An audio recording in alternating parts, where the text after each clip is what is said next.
18,000 श्लोक हैं भागवत जी में। ये सब व्यास जी के द्वारा रचित है।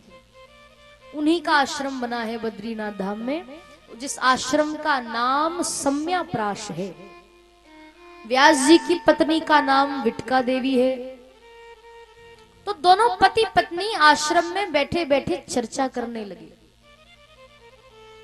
व्यास जी की पत्नी विटका देवी बोली कि देखो स्वामी, मेरे विवाह के कई वर्ष हो गए पर हमारे यहाँ अभी तक कोई बालक नहीं हुआ। आशीर्वाद दे दो ताकि हमारे यहाँ भी बालक हो जाए। व्यास जी बोले कि देवी चिंता मत करो, भगवान जो करते हैं ना अच्छा ही तो करते हैं। वो जो करेगा अच्छा करेगा, उसमें कोई संदेह वाली बात नहीं है। शांति रखो, जो होगा अच्छा होगा। ये दोनों पति पत्नी बातचीत कर रहे थे कि उड़ता हुआ तोते का बच्चा बड़ी तीव्र गति से उनके आश्रम में आया और उसी समय व्यास जी की पत्नी को बगासी आई। बगासी समझते हो आप? आ करके आती है। आपकी राजस्थानी भाषा में क्या कहते हैं बगासी को? बगासी कहते हैं? अच्छा, बगासी, उबासी, कई कई जगह उसको जमाई भी कहते हैं। अभी हम लोग महाराष्ट्र में कथा करके आ रहे, अमरावती में, खोलापुरी गेट अमरावती, जहां से कृष्ण भगवान रुक्मणी जी को भगाकर ले गए थे ना, उसी जगह कथा करके आई। और 3रा वर्ष था हमारा कथा का। तो वहां पर ये उबासी को जमाई कहते। मैंने कहा हमारे यहाँ जमाई तो दामाद को बोलते। तो उन्होंने कहा कि जमाई नहीं, जमहाई।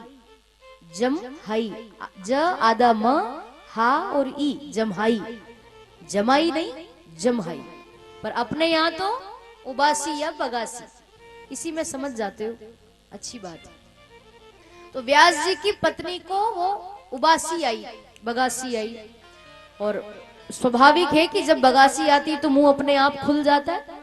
जैसे ही व्यास जी की पत्नी का मुंह खुला तो उड़ता हुआ जो तोते का बच्चा बड़ी तीव्र गति से आ रहा था, वो व्यास जी की पत्नी के मुख में से होता हुआ गर्भ में चला गया और उस बच्चे ने गर्भ धारण कर लिया और व्यास जी की पत्नी ने मुख बंद कर लिया। अब पीछे पीछे भोले बाबा त्रिशूल लेकर आए। व्यास जी, आपके आश्रम में मेरा चोर घुसा है, बाहर निकालो उसे। व्यास जी बोले क्यों भोले बाबा, ज्यादा ही भांग खा ली है क्या आज? आपके खुद के पास रहने के लिए मकान नहीं, पहनने के लिए वस्त्र नहीं, बाबा कहते हो आपके मेरा चोर है। आपकी ऐसी कौन सी वस्तु चुरा ली उसने? भोले बाबा कहने लगे कोई वस्तु नहीं चुराई, उसने अमर कथा का पान किया है। व्यास जी बोले कि बाबा आपने सच में ज्यादा ही भांग खाई है, क्योंकि जिस व्यक्ति ने अमर कथा का पान कर लिया, बात को समझो, जिस व्यक्ति ने अमर कथा सुन ली वो क्या अब मरने वाला है क्या? जो अमर कथा सुन लेता है वो क्या मरेगा क्या? अब नहीं मरेगा, वो तो अमर हो गया। अब यहाँ आने से, उसको मारने से क्या फायदा? इसीलिए वो अब अमर हो चुका है, वो अब मरने वाला नहीं है। आप तो जाओ कैलाश पर्वत वापस। तब वही सुखदेव जी, भोले बाबा तो चले गए, वही सुखदेव जी व्यास जी की पत्नी के गर्भ में 12 वर्ष तक रहे। कितने साल तक रहे? 12 साल तक रहे। साधारण बच्चा तो 9 महीने में ही मां के गर्भ से बाहर आ जाता है, पर ये कोई साधारण बालक नहीं थे। ये तो साक्षात भगवान वेद व्यास जी के पुत्र परमहंस श्री सुखदेव महाराज थे, जो 12 वर्ष तक मां के गर्भ में रहे। जब 12वां साल चल रहा था गर्भ का, तो व्यास जी की पत्नी बोली व्यास जी से कि मेरे गर्भ से कभी कभी वेद मंत्रों का उच्चारण होता है, कभी कभी श्लोकों का गान होता है, कभी कीर्तन भजन की आवाज आती है, तो मेरे गर्भ में ऐसा कौन सा बालक है जो बाहर आने का नाम ही नहीं लेता? व्यास जी बोले कि तुम्हारे गर्भ में कोई भगवान का भक्त होगा, कोई संत होंगे, महापुरुष होंगे। पत्नी बोली कि वो सब तो ठीक है, पर ये बाहर तो आए, इससे आप कहिए कि बाहर निकले, मुझे बड़ी तकलीफ होती है। तो व्यास जी बोले सुखदेव जी से कि बेटा तुम जो कोई भी हो गर्भ के अंदर, तुम गर्भ से बाहर आ जाओ, तुम्हारी माँ को बड़ी तकलीफ होती है, क्योंकि बच्चा 9 महीने में गर्भ से बाहर आता है, तुमको तो 12वां साल चल रहा है। 12 साल किसको कहते हैं? हाँ, 12 साल तक कोई रह सकती है क्या महिला ऐसे? बहुत मुश्किल, 9 महीने में परेशान हो जाती है। 12 साल, इसीलिए बाहर आओ। तो अंदर से सुखदेव जी बोले कि मैं बाहर नहीं आऊंगा, मैं तो यही अच्छा हूं, यहाँ ना तो कोई मुझे रोकने वाला ना कोई टोकने वाला, जितना भजन करना है मुझे मैं कर सकता हूं। मैं अगर गर्भ से बाहर आ गया ना, माया जाल में फंस गया, तो भगवान का भजन नहीं कर पाऊंगा, मैं तो यही अच्छा हूं। व्यास जी बोले कि बेटा तुम्हें तो अच्छा लग रहा है, पर तुम्हारी मां को तकलीफ हो रही है। मेरे भाई बहन, जिस गर्भ को लोग नरक मानते हैं, जिस गर्भ में इतनी यातना होती है मां के गर्भ में, उस गर्भ को आज भजन के द्वारा, अपने साधना के बल पर, अपने कीर्तन के बल पर, आज सुखदेव जी ने उसी नरक को, उसी गर्भ को मंदिर बना दिया। भजन करते, कीर्तन करते।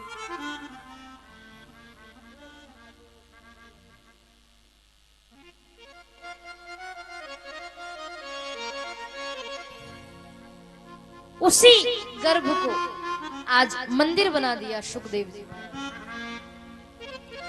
भगवान का खूब भजन करते, खूब कीर्तन करते, नाम लेते, बाहर आने का नाम नहीं ले रहे, गर्भ में ही भजन करते। तो सुखदेव जी महाराज बोले कि मैं गर्भ से बाहर नहीं आऊंगा, मैं तो यही अच्छा हूं। व्यास जी बोले कि अब बाहर तो निकलना पड़ेगा, कब तक रहोगे, 12वां साल तो चल रहा है, क्या किया जाए? तो सुखदेव जी बोले कि मैं आपकी बात पर भरोसा नहीं कर सकता, क्योंकि मैं तुमको तो जानता नहीं, आप कौन? हाँ, एक बात हो सकती है कि अगर भगवान नारायण मुझे दर्शन दे, प्रकट होकर मुझे दर्शन दे, और वो मुझसे अगर कह दे कि सुखदेव मेरी माया का असर तुझ पर नहीं होगा, भगवान अगर प्रकट होकर ये बात कह दे, तो फिर मैं गर्भ से बाहर आ सकता हूं। और अगर भगवान नहीं कहेंगे, दर्शन नहीं देंगे, तो ना तो आज बाहर आऊं ना कल, मैं तो बढ़िया हूं। व्यास जी ने सोचा कि ये तो बड़ा हटीला भक्त है, कहना ही पड़ेगा भगवान से। तब वेद व्यास जी ने भगवान से प्रार्थना करी, और भगवान नारायण व्यास जी की पत्नी के गर्भ में प्रकट होते हैं, चतुर्भुज रूप में दर्शन दिए सुखदेव जी को। और विष्णु भगवान बोले कि हे सुखदेव बेटा, मेरी माया तुझे नहीं सताएगी, मेरी माया का असर तुझ पर नहीं होगा, अब तू गर्भ से बाहर आ जा। ये कहकर के भगवान अंतर ध्यान हुए, तब जाकर के 12 साल बाद श्री सुखदेव जी महाराज अपनी मां के गर्भ से जन्म लेते हैं। पैदा हुए, जन्म लिया, और जन्म भी लिया तो जन्म लेते से ही जंगल की ओर दौड़ लगा दी सुखदेव जी महाराज। आगे आगे सुखदेव जी, पीछे पीछे उनके वेद व्यास जी। अरे पुत्र कहां जा रहे हो? अरे रुक जाओ, अरे तुम कहां जा रहे हो? हमारे बुढ़ापे का सहारा हो, एक लौता पुत्र ही हो हमारे घर, तुम भी चले जाओगे, हम किसके सहारे रहेंगे? बार बार पुत्र पुत्र कहकर पीछे जाने लगे, पर सुखदेव जी लौट करके नहीं आए। वंदना करते हैं श्री सुखदेव जी महाराज की भागवत जी में। यम प्रभजंत मनुपेतमपेत कृत्यम द्वैपायनो विरह कातर आजुहाव पुत्रेति तन्मयतया तरवोभिनेदु तम सर्वभूत हृदयं मुनिमानतोस्मि। यम प्रवजंत मनुपेतमपेत कृत्यम। सुखदेव भगवान की वंदना करते हैं कि जो बार बार मनाने पर भी, बार बार कहने पर भी लौट करके नहीं आए घर। जंगल में जाकर जिन्होंने खूब तपस्या की और पुत्र पुत्र कहकर व्यास जी पीछे पीछे जा रहे हैं, पर सुखदेव जी नहीं रुके। जंगल के वृक्षों ने सुखदेव व्यास जी महाराज को उत्तर दिया कि जिस बालक के पीछे आप पुत्र पुत्र कह करके जा रहे हो, जिसको अपना बेटा बताते हो, वो तो इस जन्म में आपका पुत्र बना है और आप उसके पिता बने हो, पर उसका जीवन तो इतना विचित्र है, इतना बड़ा जीवन है। ऐसे संत हैं सुखदेव जी महाराज कि आप तो इस जन्म में उनके पिता बने हो, वो तो कई जन्मों तक तुम्हारे भी पिता बने हैं। उनको साधारण मत समझो आप, और उनको रोकिए भी मत। उनको जाना है तो जाने दो, वो तो परमहंस है, वो तो महात्मा है, महापुरुष है, इसीलिए उनको रोकिए मत। व्यास जी उदास होकर के अपने आश्रम में आ जाते हैं।